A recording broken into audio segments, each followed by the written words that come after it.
అండి mixed curry ఎంతమందికి ఇష్టమో కామెంట్ అయితే చేసేయండి. నాకైతే చాలా ఇష్టం అండి. టేస్టీగా ఉంటుంది. మీరు ఒకసారి ట్రై చేయండి. నిజంగా కడుపు నిండా తింటారు. ఆలు ఇంకా క్యాప్సికమ్ బ్రింజాల్ అయితే వేసి అయితే వండానండి. నిజంగా టేస్ట్ అయితే సూపర్గా వచ్చింది. ఒకసారి మీరు కూడా నేను చేసినట్టయితే ట్రై చేయండి.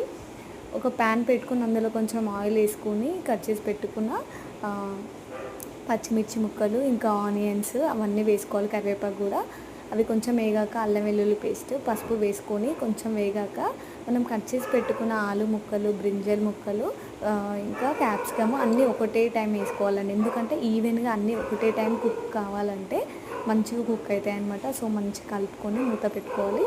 ఎంత కలర్ఫుల్గా ఉందో చూడండి. పసుపు వేస్తే నిజంగా చాలా కలర్ఫుల్గా ఉంటుంది. పసుపు లేకుంటే అసలు టేస్ట్గా కూడా ఉండదు అనమాట. సో వంకాయలు అన్నీ కుక్ అయిపోయిన తర్వాత కొంచెం కుక్ కాగానే కారం వేసుకోవాలి, కొన్ని వాటర్ వేసుకోవాలి. ఎందుకంటే మనకి ఆలు కూడా ఎక్కువ కుక్ అయితే అందులోనే విరిగిపోతాయి. సో టేస్ట్ అయితే బాగుండదు అనమాట. కొత్తిమీర కొంచెం ధనియాల పొడి వేసుకుంటే తగినంత సాల్ట్ వేసుకుంటే సూపర్ టేస్టీగా ఉంటుంది. మా హస్బెండ్కి అయితే లంచ్ అయితే ఇదే పెట్టానండి.